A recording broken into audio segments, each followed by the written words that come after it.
आज हम बात करेंगे 9वीं की मैथ है, चैप्टर नंबर 4 है, एक्सरसाइज 4.3 है। ठीक है ना। उसकी थ्योरी है थोड़ी सी। ठीक है ना, थ्योरी है। इसमें वो कह रहा है, इसमें हमने HCF और LCM ये दो चीज़ें बतानी है। HCF क्या होता है? हाईएस्ट कॉमन फैक्टर, यानी कि बड़ी से बड़ी वैल्यू जो कॉमन आ रही हो उसे हम कहते हैं हाईएस्ट कॉमन फैक्टर। इसे हम आधे आज़म भी कहते हैं। और LCM को हम कहते हैं least common multiple. Least common multiple यानी कि ज़ुज़ाफिकल जिसे हम कहते हैं, यानी कि छोटी से छोटी वैल्यू जो डिवाइड कर रही हो। ठीक है ना। अब ये HCF जो सा होता है ना, ये होता है ग्रेटेस्ट डिवाइज़र, यानी कि ऐसी वैल्यू जो बड़ी से बड़ी हो, जो डिवाइड कर रही हो। ठीक है ना, समझ आ गई। और LCM जो सा होता है वो स्मॉलेस्ट एक्सप्रेशन होती है, that is divisible by given terms. ये छोटी से छोटी एक्सप्रेशन होती है। ठीक है, ये स्मॉलेस्ट एक्सप्रेशन होती है, that is divisible by given terms. यानी कि फॉर एग्जांपल 6 और 8 है। 6 और 8 है, हमने HCF पहले फाइंड करते हैं। HCF कैसे निकालेंगे? सबसे पहले 6 का 2 3 6, 2 3 एकम 3, ये है। ठीक है। और 8 का लेते हैं।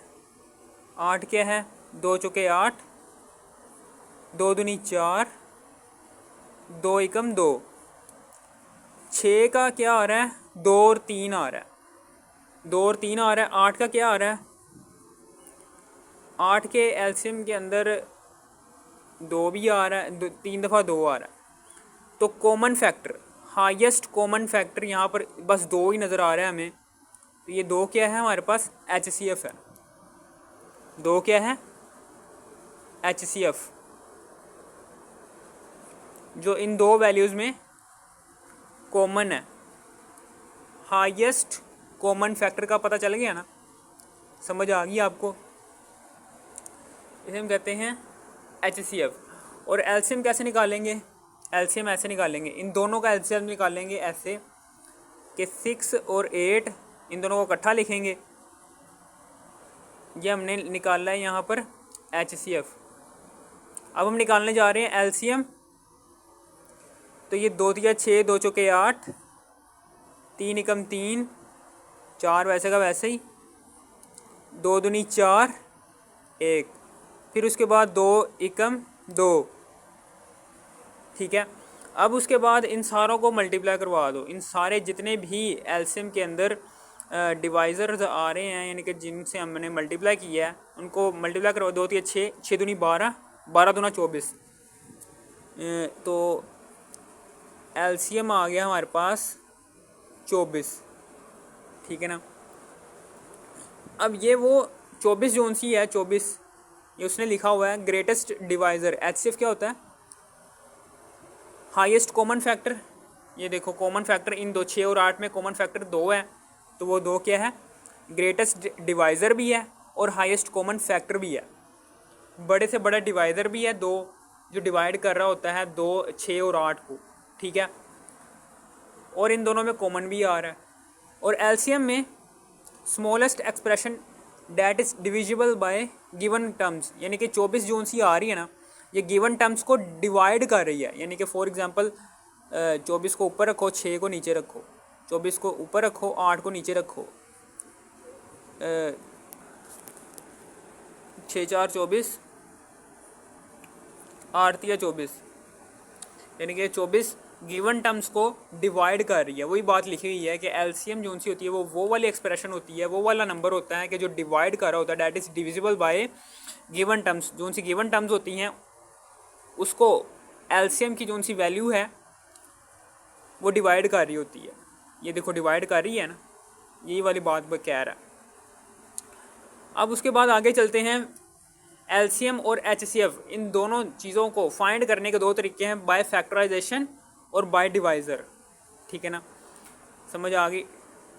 डिवाइज़र से भी और फैक्टराइजेशन से भी, ये दो तरीके हैं, हम फाइंड कर सकते हैं एलसीएम और HCF को।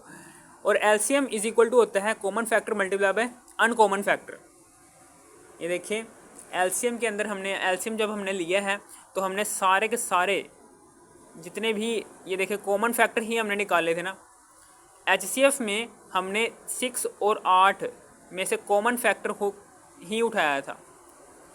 6 के जो उनसे फैक्टर्स बन रहे थे और 8 के जो उनसे कॉमन 6 के जो उनसे फैक्टर्स बन रहे थे और 8 के जो उनसे फैक्टर्स बन रहे थे, ठीक है ना। इनमें से जो उनसे कॉमन फैक्टर्स थे, जो ऐसे फैक्टर्स कि जो 6 में भी आ रहे हैं और 8 में भी आ रहे हैं, उसको हम कहते हैं कॉमन फैक्टर। तो 2 जो उनसे है ये 6 में भी आ रहा है और 8 में भी आ रहा है, तो ये 2 क्या है, ये कॉमन फैक्टर है। तो ये क्या है हमारा HCF। HCF is equal to common factor, ये ऑलवेज कॉमन फैक्टर होता है। HCF सिर्फ और सिर्फ कॉमन फैक्टर होते हैं, ठीक है ना। जबकि एलसीएम के अंदर कॉमन फैक्टर भी आ जाते हैं और बाकी जो उनसे रह जाते हैं वो भी आ जाते हैं। इनके फॉर एग्जांपल वो ये कहना चाह रहा है कि यहाँ पर नीचे मैं बता भी देता हूँ कि एलसीएम जो उनसे है कॉमन फैक्टर क्या है, 2 है। और अनकॉमन फैक्टर ऐसे फैक्टर होते हैं कि जो 6 में आ रहे हैं लेकिन 8 में नहीं आ रहे, ठीक है। 8 में आ रहे हैं वो वाले फैक्टर्स लेकिन 6 में नहीं आ रहे, उसको हम कहते हैं अनकॉमन फैक्टर्स। तो अनकॉमन फैक्टर्स मुझे यहाँ पर दिख रहा है कि ये 3, 2 और 2 हैं।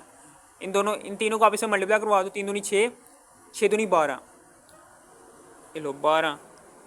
अब 12 दूना 24, 24 क्या है, ये एलसीएम है, ठीक है। इसी तरीके से हमने HCF निकालना है। तो HCF क्या होता है, कॉमन फैक्टर होता है, सिर्फ कॉमन फैक्टर। 6 के फैक्टर्स और 8 के फैक्टर्स में से कॉमन सिर्फ 2 ही आ रहा है, तो 2 ही कॉमन फैक्टर है और यही HCF का आंसर है। अब वो नीचे एक और फार्मूला है कि जब आप ए और बी क्या है, जो उनसे गिवन टर्म्स ए और बी क्या है, वो गिवन टर्म्स जिनके हमने फैक्टर्स बनाने हैं, ठीक है ना। जो सवाल के तौर पर दी होती हैं गिवन टर्म्स, वो 2 हैं, 6 और 8। जब आप 6 और 8 को आपस में मल्टीप्लाई करवाते हो और एलसीएम का आंसर क्या है हमारा, एलसीएम का आंसर है 24 और HCF का क्या आंसर है 2। तो ये बनता है 6 8 48। इसी तरीके से 24 दूना ये भी 48 बन रहा है। वो कह रहा है कि एलसीएम और HCF इन दोनों के आंसर्स को जब आप मल्टीप्लाई करवाते हो ना, तो जो उनका आंसर आता है वो गिवन टर्म्स जो उनसी दी होती हैं उन दोनों को आपस में मल्टीप्लाई करवाने के बाद जो उनका आंसर आता है ये ऑलवेज इक्वल होते हैं एक दूसरे के, ठीक है। समझ आ गई होगी ये वाली बात, ओके। ये थोड़ी सी थ्योरी थी, ये याद कर लेना, ओके। अब हम चलते हैं एक्सरसाइज 4.3 के क्वेश्चंस की तरफ, ओके। अब ये एक्सरसाइज 4.3 का पहला क्वेश्चन है, फाइंड HCF बाय फैक्टराइजेशन। हमने फैक्टराइजेशन के थ्रू HCF को फाइंड करना है, फैक्टराइजेशन, ठीक है। तो यहाँ पर आ जाता है 21x²y। तो 21 का एलसीएम लो हाँ क्या आता है हमारे पास, 21 3 से डिवाइड हो रहा है, 3 7 21 और 7 एकम 7, ये आ गया। अब ये 21 की जगह अब 21 के 2 फैक्टर्स बन रहे हैं, 3 और 7। 3 और 7 को जब आप मल्टीप्लाई करवाते हो तो वापस से 21 बन जाता है। तो इसलिए हम 21 को इस तरह भी लिख सकते हैं और x² को हम इस तरह भी लिख सकते हैं, एक दफ़ा x लिखा फिर दूसरी दफ़ा x लिखा। जब ये दोनों आपस में मल्टीप्लाई हो रहे हैं तो इनकी पावर्स आपस में जमा होकर वापस से 2 बन जाएंगे। फिर इसी तरीके से आगे y भी लिख देंगे। अब हम 35xy² लिखेंगे। तो 35 के फैक्टर्स कैसे बनाएंगे, एलसीएम लेकर। तो 5 7 35 और 7 एकम 7, ठीक है। तो 5 और 7 यानी कि 35 के दो फैक्टर्स हैं जी, 5 और 7 को जब हम मल्टीप्लाई करवाते हो तो 35 बन जाता है। और यहाँ पर x लिखा हमने एक दफ़ा और y² है, तो बराबर के दूसरी तरफ हम क्या करते हैं, 2 दफ़ा y को मल्टीप्लाई करवा देते हैं ताकि उनकी पावर्स, y की पावर्स एक की पावर 1 है तो दूसरी की पावर भी 1 है। तो ये मल्टीप्लाई हो रहे हैं 2 दफ़ा y, तो इनकी पावर्स ऐड होकर वापस से 2 बन जाएंगी। इसलिए हम y² को इस तरह भी लिख सकते हैं, y मल्टीप्लाई बाय y। अब यहाँ पर देखो, यहाँ पर ये भी कॉमन है ये भी कॉमन है, ये भी कॉमन है। HCF क्या होता है? कॉमन फैक्टर्स जो गिवन टर्म्स के अंदर आ रहे हों, ये कॉमन फैक्टर्स हैं 7xy, तो इसलिए ये क्या है? ये HCF है। HCF is equal to 7xy। हमने HCF ही सिर्फ निकालना था ना, तो निकाल लिया। अब हम दूसरी सवाल की तरफ चलते हैं। अब ये देखो दूसरा वाला पार्ट है क्वेश्चन नंबर 1 का। इसको हम कैसे हल करेंगे? 4x² माइनस 9y² है। इसी तरीके से ये है जी 2x² माइनस 3xy।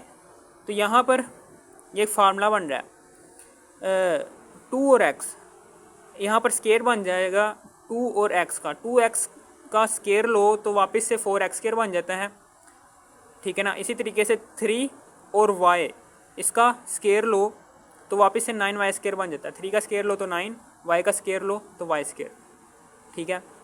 अब यहाँ पर देखो a² माइनस b², तो एक दफ़ा a और b को प्लस में लिखेंगे और एक दफ़ा a और b को माइनस में लिखेंगे, यानी कि 2x प्लस 3y, फिर a plus b, a minus b, ठीक है। इसी तरीके से यहाँ पर क्या है? यहाँ पर हमने कॉमन लेना है, x को कॉमन लेना है क्योंकि x इधर भी आ रहा है, x उधर भी आ रहा है, और छोटी वाली पावर को कॉमन लेना है। x की पावर 1 को कॉमन लिया तो 2, x की पावर 1, x की पावर स्केयर में से एक पावर काट देगी तो एक पावर रह जाएगी, वो नीचे आ जाएगी, x की पावर 1 माइनस x से कैंसिल, तो 3y वैसे का वैसे ही। अब इन दोनों गिवन टर्म्स में से कौन सी टर्म, इन दोनों गिवन टर्म्स में से जो उनसे फैक्टर्स आ रहे हैं,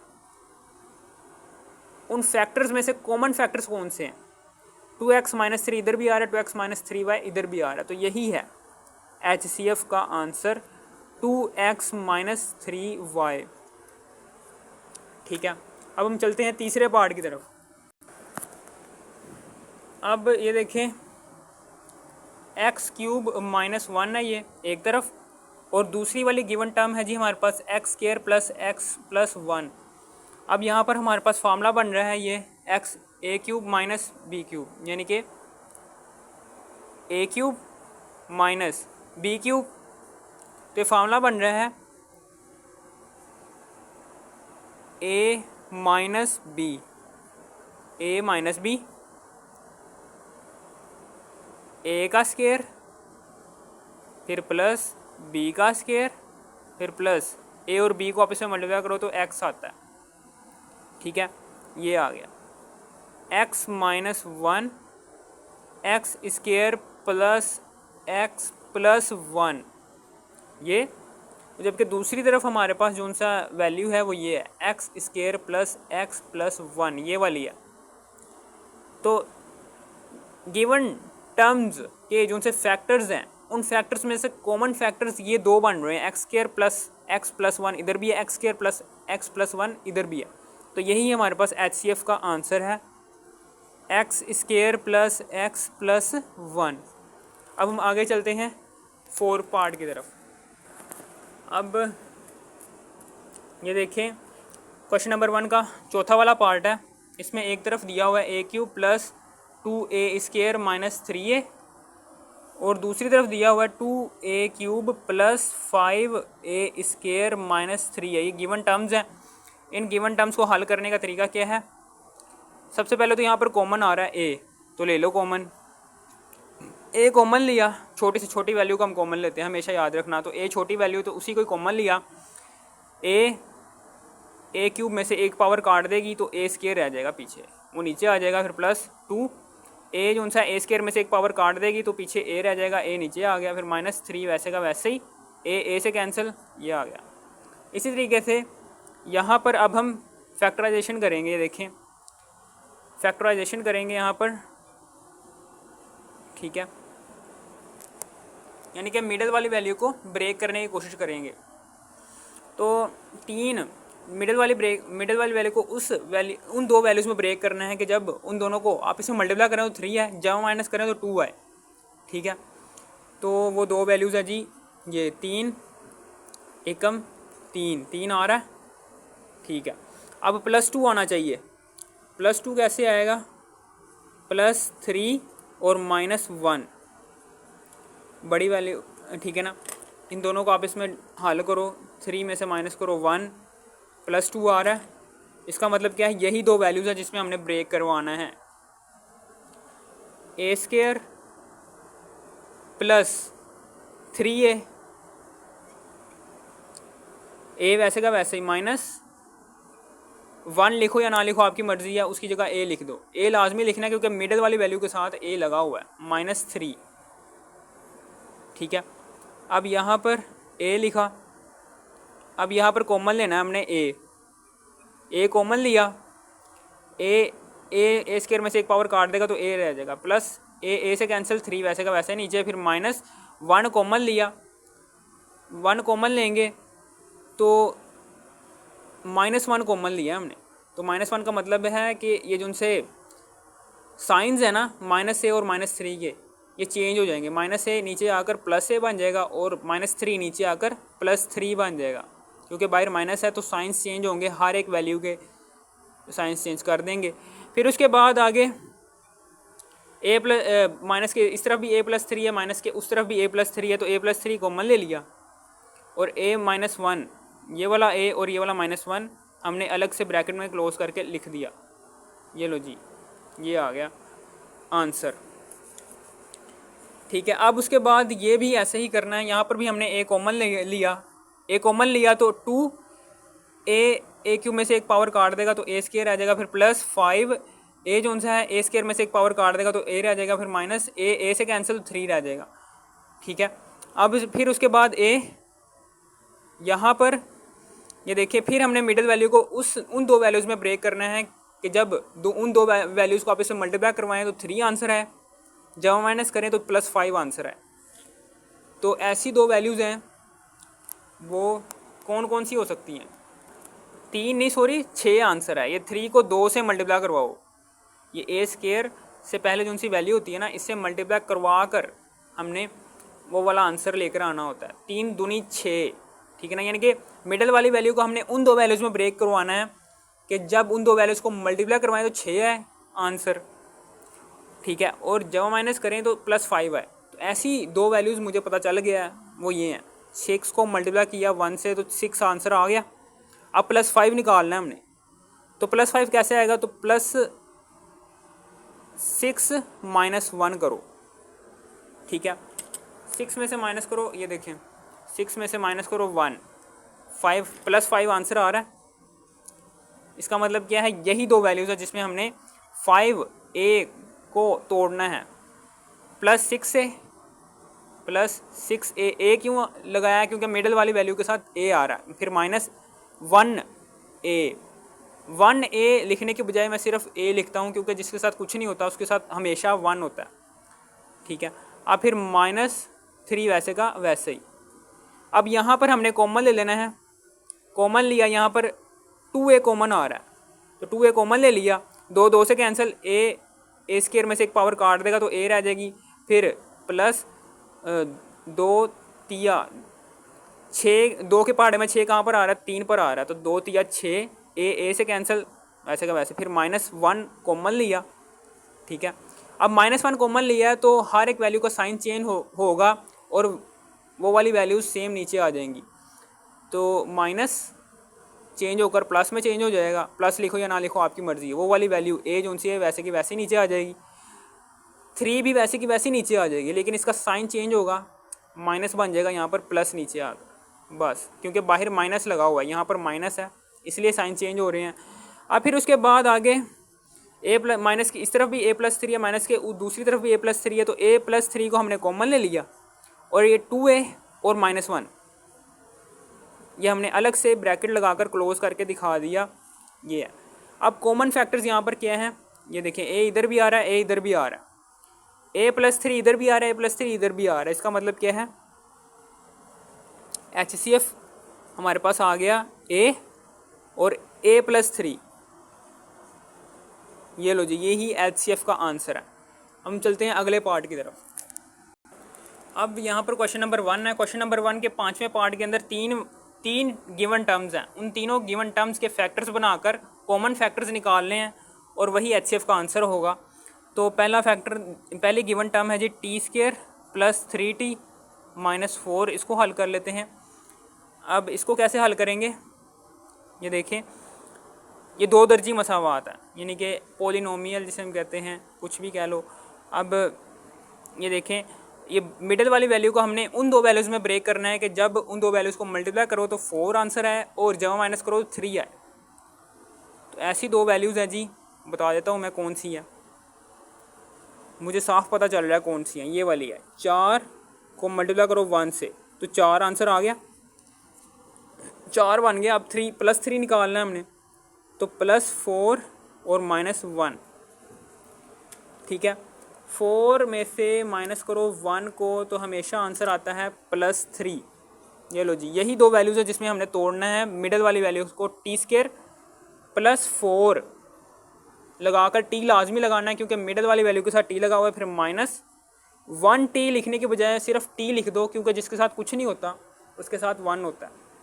फिर -4, अब यहाँ पर t कॉमन ले लिया, t कॉमन लिया तो t जो सा t² में से एक पावर काट देगा और t रह जाएगा। फिर प्लस t से में कैंसिल, पीछे रह जाएगा 4 आ जाएगा। फिर -1 कॉमन लिया, अब -1 कॉमन लिया तो ऊपर वाली जो सी गिवन टर्म्स हैं, जो सी ये टर्म्स हैं, ये नीचे वैसे की वैसी आ जाएंगी, बस इनके जो से साइंस हैं वो चेंज होंगे। माइनस बन गया प्लस लिखो या ना लिखो आपकी मर्जी।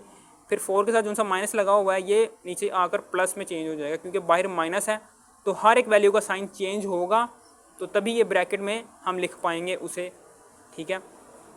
तो माइनस के इस तरफ भी t+4 है, माइनस के उस तरफ भी t+4 है, तो t+4 हमने कॉमन ले लिया और ये वाला t और ये वाला -1 हमने अलग से ब्रैकेट में क्लोज करके लिख दिया, और ये दो फैक्टर्स बन गए t² + 3t - 4 के। अब t², अगली गिवन टर्म है t² 5t + 4, अगली गिवन टर्म यही है ना। अब हम इसको भी ऐसे ही सॉल्व करेंगे, जो सी मिडिल वाली वैल्यू है, इनको हमने दो वैल्यूज़ में तोड़ना है और उन दो वैल्यूज़ में तोड़ना है जब उन दोनों को मल्टीप्लाई करवाओ तो 4 आंसर आए और जब माइनस करो तो +5 आए आंसर। तो साफ पता चल रहा है यहाँ पर कौन सी वाली वैल्यूज़ इस्तेमाल हो सकती हैं। वो वाली वैल्यूज़ है जी 4 एकम, ये लो जी 4 आंसर आ गया। अब हमने +5 आंसर लेकर आना है, तो +4 और +1 = होता है +5, और यही वाली दो वैल्यूज़ हैं जिसमें हमने मिडिल वाली वैल्यू को तोड़ना है। तो t² + 4t लगाना है, क्योंकि मिडिल वाली वैल्यू के साथ t है इसलिए हमने 4 के साथ t लगाया। फिर +1t लिखने के बजाय, ये 1t लिखने के बजाय सिर्फ t लिखे हैं, ताकि 1 जोन सा है हमने इसलिए नहीं लिखा ताकि, क्योंकि 1 t के साथ अगर 1 लिखो या ना लिखो आपकी मर्ज़ी है, ठीक है ना, क्योंकि t सिर्फ अकेला भी 1 को ही ज़ाहिर कर रहा होता है, ठीक है। +4, अब यहाँ पर देखो, यहाँ पर हमने t कॉमन ले लेना है, t कॉमन लिया तो t² में से एक पावर काट देगा, t रह जाएगी, फिर प्लस t से कैंसिल, 4 नीचे वैसे का वैसे ही, फिर +1 को कॉमन लिया और t+4 जो सी ऊपर वाली वैल्यूज़ हैं ये वैसी की वैसी नीचे आ जाएंगी, कि बाहर प्लस है इसलिए इन दोनों वैल्यूज़ के साइन चेंज नहीं होंगे, इनके साइंस भी वैसे के वैसे ही और ये वैल्यूज़ भी वैसी की वैसी नीचे ब्रैकेट में क्लोज करके हम लिख देंगे।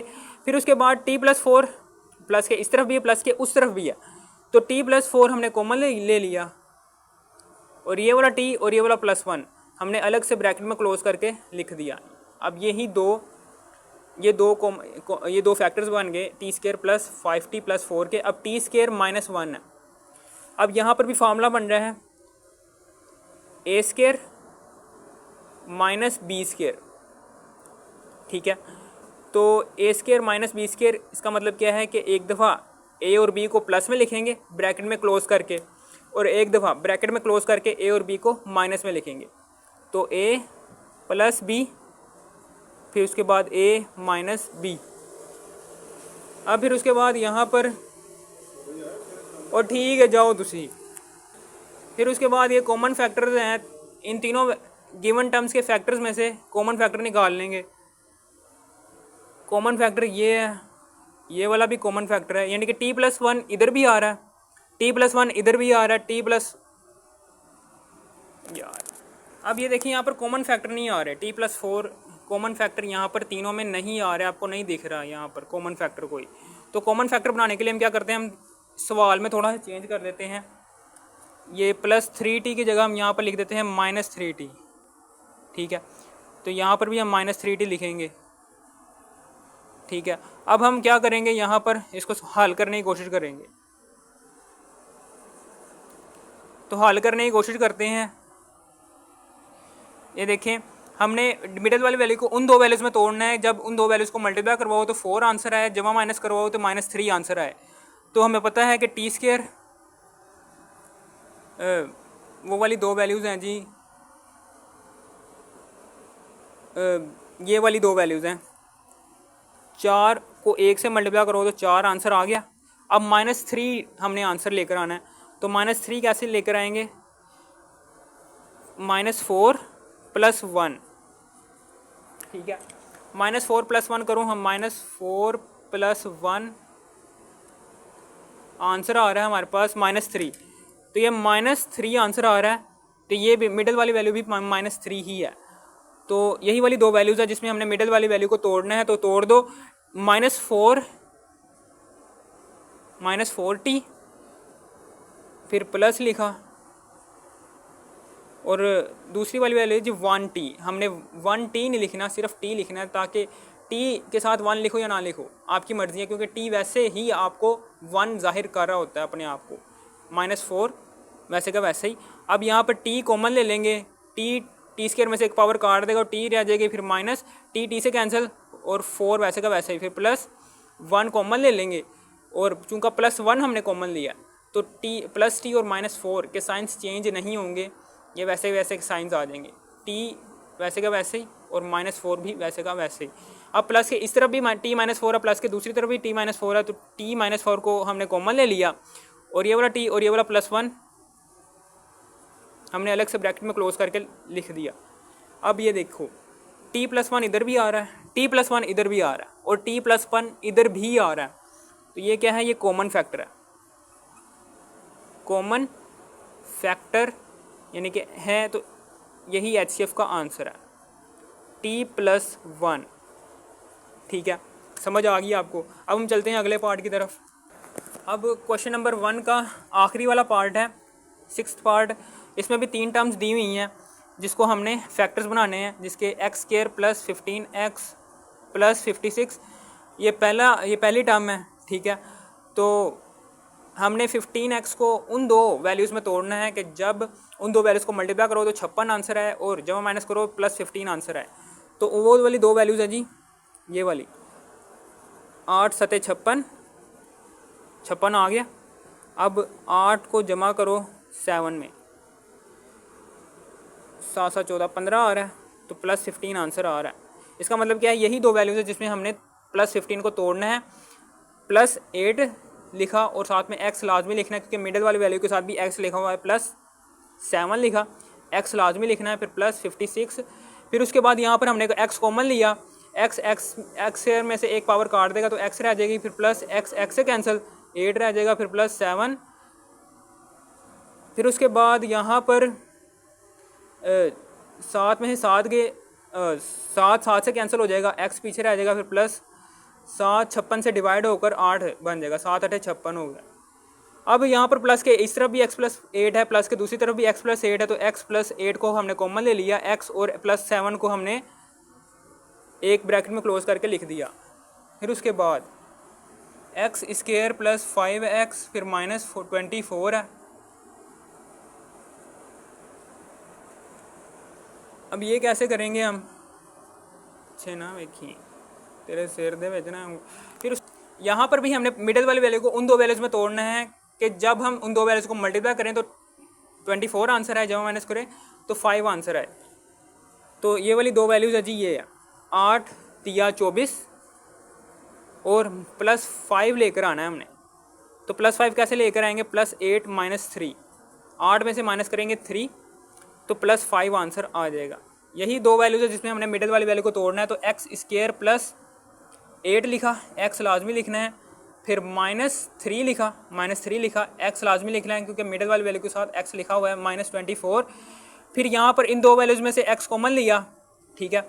तो x² में से एक पावर काट देगा तो x पीछे रह जाएगा, x फिर +x से कैंसिल, फिर 8 रह जाएगा, फिर माइनस यहाँ से हमने 3 कॉमन लेना है, 3 कॉमन लिया तो 3 से कैंसिल हो गया और एक्स नीचे वैसे का वैसे ही।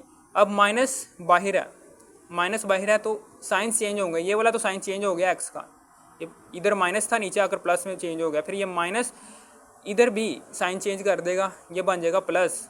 और 3 के पहाड़े में 24 कहाँ पर आ रहा है, 8 पर आ रहा है, तो 8 यहाँ पर लिखेंगे, 3 8 24। अब x + 8 इधर भी, x + 8 उधर भी है, तो x + 8 हमने कॉमन ले लिया और ये वाला x और ये वाला -3 हमने अलग से ब्रैकेट में क्लोज करके लिख दिया। अब फिर इसी तरीके से x² + 8x है। अब यहाँ पर इन दो वैल्यूज़ में से x कॉमन आ रहा है तो ले लो, x कॉमन लिया तो x² में से एक पावर काट देगा तो पीछे रह जाएगा x, फिर प्लस x से कैंसिल, पीछे रह जाएगा 8, वो नीचे आ जाएगा। x + 8 इधर भी है, x + 8 इधर भी है और x + 8 इधर भी है, यानी कि यही कॉमन फैक्टर है। इसका मतलब क्या है कि HCF का आंसर जो सा है वो यही है, HCF = x + 8। ठीक है, समझ आ गई। अगर आपने एक्सरसाइज 4.3 के बाकी पार्ट्स देखने हैं तो आपने इसी वीडियो के डाटा पे क्लिक करना है। इसी वीडियो के डाटा पे क्लिक करने के बाद इसी वीडियो के डिस्क्रिप्शन में जाने के बाद एक्सरसाइज 4.3 के बाकी पार्ट्स भी देख लेना है। ठीक है ना। अगर आपको इस वीडियो की तरह से भी थोड़ी सी भी समझ आ गई, इस वीडियो को कर दो लाइक और सब्सक्राइब और शेयर भी कर देना। Thanks for watching me.